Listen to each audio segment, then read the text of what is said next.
আসসালামু আলাইকুম ওয়া রাহমাতুল্লাহ। ফরজ নামাজের পর ইয়া জাল জালালি ওয়াল ইকরাম 7 বার পাঠ করলে আল্লাহ তাআলা আপনাকে বিশেষ কিছু পুরস্কার দান করবেন। যেই পুরস্কারগুলো আপনার জীবনে এলে আপনার জীবন একেবারেই ধন্য হয়ে যাবে। প্রিয় দর্শক, এমন গুরুত্বপূর্ণ পুরস্কারগুলো পেতে হলে আজকের ভিডিওটি আপনাকে সম্পূর্ণ দেখতে হবে। আমি বিশ্বাস করি যে ব্যক্তি ইয়া জাল জালালি ওয়াল ইকরামকে ভালোবাসে, আল্লাহ তাআলাকে ভালোবাসে, নবী মুহাম্মদ সাল্লাল্লাহু আলাইহি ওয়াসাল্লামকে ভালোবাসে, সে আজকের ভিডিওটি সম্পূর্ণ দেখবে এবং এইখান থেকে আমলটি পরিপূর্ণভাবে শিখে পরবর্তীতে সেও প্রত্যেক ফরজ সালাতের পর উক্ত আমলটি করে মালিকের দরবারে দোয়া করবে ইনশাআল্লাহ ইনশাআল্লাহ। তো প্রিয় দর্শক, আজকের ভিডিওটি একজন মুমিন মুসলমানের জন্য খুবই গুরুত্বপূর্ণ। আজকের ভিডিওতে আমি 2টি পার্ট আলোচনা করব। প্রথম পার্টে আলোচনা করব ফরজ নামাজ না পড়ার 15টি শাস্তি সম্পর্কে, আর দ্বিতীয় পার্টে আলোচনা করব ইয়া জাল জালালি ওয়াল ইকরাম এর সেই অজানা আমল সম্পর্কে। তাহলে চলুন প্রথম পার্টে আলোচনা করি ফরজ নামাজ না পড়ার 15টি শাস্তি সম্পর্কে। হাসরের মাঠে নামাজের মাধ্যমে হিসাব নিকাশ শুরু হবে। যার নামাজ সঠিক হবে তার অন্যান্য আমলও সঠিক বলে বিবেচিত হবে, আর যার নামাজ অসুন্দর হবে তার অন্যান্য আমলও অসুন্দর বলে গণ্য হবে। তাই প্রত্যেক মুসলমানের উচিত গুরুত্ব সহকারে নামাজ আদায়ে সচেষ্ট থাকা। যে ব্যক্তি নামাজের ব্যাপারে অলসতা করে তাকে 15 ধরনের শাস্তি দেওয়া হবে। তার মধ্য থেকে 5 ধরনের শাস্তি দুনিয়াতে, 3 ধরনের শাস্তি মৃত্যুর সময়, 3 ধরনের শাস্তি কবরে, 4 ধরনের শাস্তি কবর থেকে উঠানোর পর দেওয়া হবে।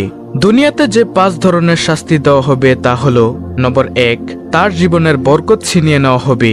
2, তার চেহারা থেকে নেককারের নূর দূর করে দেওয়া হবে। 3, তার নেক কাজের কোনো বদলা দেওয়া হবে না। 4, তার কোনো দোয়া কবুল হবে না। 5, নেকবান্দাদের দোয়ার মধ্যে তার কোনো হক থাকবে না। আর মৃত্যুর সময় যে 3 ধরনের শাস্তি দেওয়া হবে তা হলো: নম্বর 1, কষ্ট ও অপমানের সঙ্গে সে মৃত্যুবরণ করবে। 2, ক্ষুধার্ত অবস্থায় সে মৃত্যুবরণ করবে। 3, এমন পিপাসার্ত অবস্থায় সে মৃত্যুবরণ করবে যে সমুদ্র পরিমাণ পানি পান করলেও তার পিপাসা মিটবে না। নাউজুবিল্লাহ। কবরে যে 3 ধরনের শাস্তি দেওয়া হবে সেগুলো হলো: নম্বর 1, কবর তার জন্য খুব সংকীর্ণ হয়ে যাবে। এমন সংকীর্ণ হবে যে রাসূল সাল্লাল্লাহু আলাইহি ওয়াসাল্লাম বলেন, কবরের 2 পাশের মাটির চাপে এক পাশের বুকের হাড় আরেক পাশে ঢুকে যাবে। নম্বর 2, তার কবরে আগুন জ্বালিয়ে দেওয়া হবে। নম্বর 3, তার কবরে এমন একটি সাপ নিযুক্ত করা হবে যে সাপের চোখ হবে আগুনের, নখগুলো হবে লোহার, তার প্রত্যেকটি নখ লম্বা হবে 1 দিনের দূরত্বের পথ। ওই সাপের আওয়াজ হবে বজ্রের আওয়াজের মতো বিকট। সাপ ওই বেনামাজিকে বলতে থাকবে, আমাকে আমার রব তোমার জন্য নিযুক্ত করেছেন যাতে ফরজ নামাজ নষ্ট করার কারণে তোমাকে আমি দংশন করি। ফজরের নামাজ নষ্ট করার কারণে সূর্যোদয় পর্যন্ত দংশন করতে থাকি, আর জোহরের নামাজ নষ্ট করার কারণে আসর পর্যন্ত দংশন করতে থাকি, আসরের নামাজ নষ্ট করার কারণে মাগরিব পর্যন্ত দংশন করতে থাকি, আর মাগরিবের নামাজ নষ্ট করার কারণে এশা পর্যন্ত, আর এশার নামাজ নষ্ট করার কারণে ফজর পর্যন্ত দংশন করতে থাকি। নাউজুবিল্লাহ। এই সাপ দংশন করার সঙ্গে সঙ্গে সে 70 হাত মাটির নিচে ঢুকে যাবে, উঠিয়ে তাকে আবার দংশন করতে থাকবে। এইভাবে কিয়ামত পর্যন্ত তাকে আযাব দিতে থাকবে। আল্লাহ তাআলা আমাদেরকে রক্ষা করুক, আমিন। আর প্রিয় দর্শক, কবর থেকে উঠানোর পর বেনামাজিকে যে 4 ধরনের আযাব দেওয়া হবে সেগুলো হলো: নম্বর 1, তার হিসাব খুব কঠিনভাবে নেওয়া হবে। 2, আল্লাহ তাআলা তার উপর অসন্তুষ্ট হয়ে থাকবেন। 3, তাকে জাহান্নামে নেওয়া হবে। নম্বর 4, তার চেহারায় 3টি লাইন লেখা থাকবে। প্রথম নম্বর লাইন হলো, হে আল্লাহর হক নষ্টকারী। দ্বিতীয় নম্বর লাইন, হে আল্লাহর গোসাই পতিত ব্যক্তি। তৃতীয় নম্বর লাইন, তুমি দুনিয়াতে যেমন আল্লাহর হক নষ্ট করেছিলে তেমনি আজ আল্লাহর রহমত থেকে তুমি নৈরাশ। এই 3টি লাইন লেখা থাকবে। প্রিয় দর্শক, এইভাবে বেনামাজিকে 15 ধরনের শাস্তি দেওয়া হবে। আল্লাহ রাব্বুল আলামিন আমাদের সবাইকে 5 ওয়াক্ত নামাজ যথাযথভাবে আদায় করার তৌফিক দান করুন, আমিন। দর্শক, কেন আমরা নামাজ আদায় করব না? রাসূল সাল্লাল্লাহু আলাইহি ওয়াসাল্লাম হাদিসের মধ্যে কত সুন্দরভাবে বলেছেন।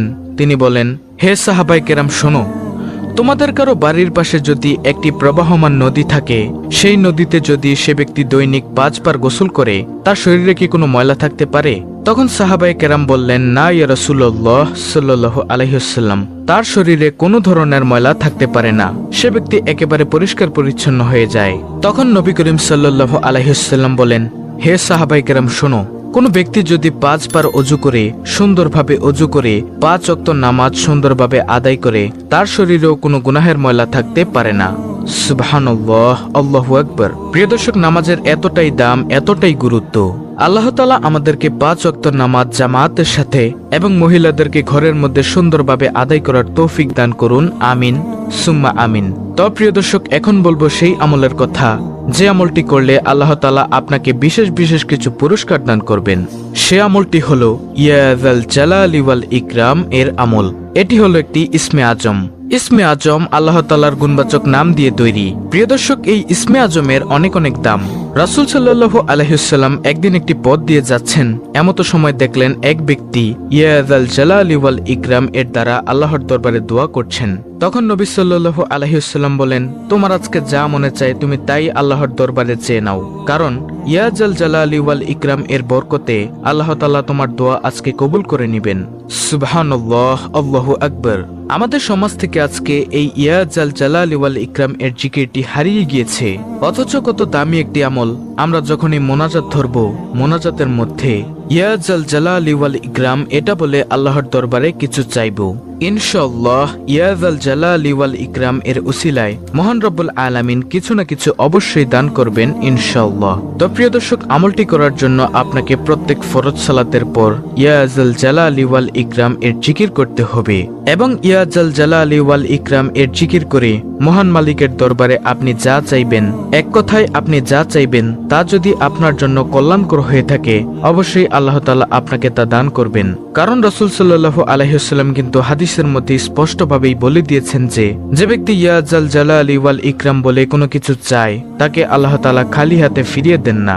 তাই প্রিয় দর্শক, আপনার ধন দৌলত লাগবে, রিজিকে বরকত লাগবে, ব্যবসায় বরকত লাগবে, আপনার মনের দুঃখগুলো আল্লাহ তাআলার দূর করাতে হবে, আপনার গুনাহের জন্য ক্ষমা চাইতে হবে, সকল কিছু মহান মালিকের দরবারে বলবেন। ইনশাআল্লাহ ইয়া যাল জালালি ওয়াল ইকরাম এর বরকতে আল্লাহ তাআলা অবশ্যই দোয়া কবুল করবেন। এছাড়া আপনাকে বিশেষ বিশেষ কিছু পুরস্কার দান করবেন। তা হলো, যেই বান্দা আল্লাহর হয়ে যায় আল্লাহ তাআলাও তার হয়ে যায়।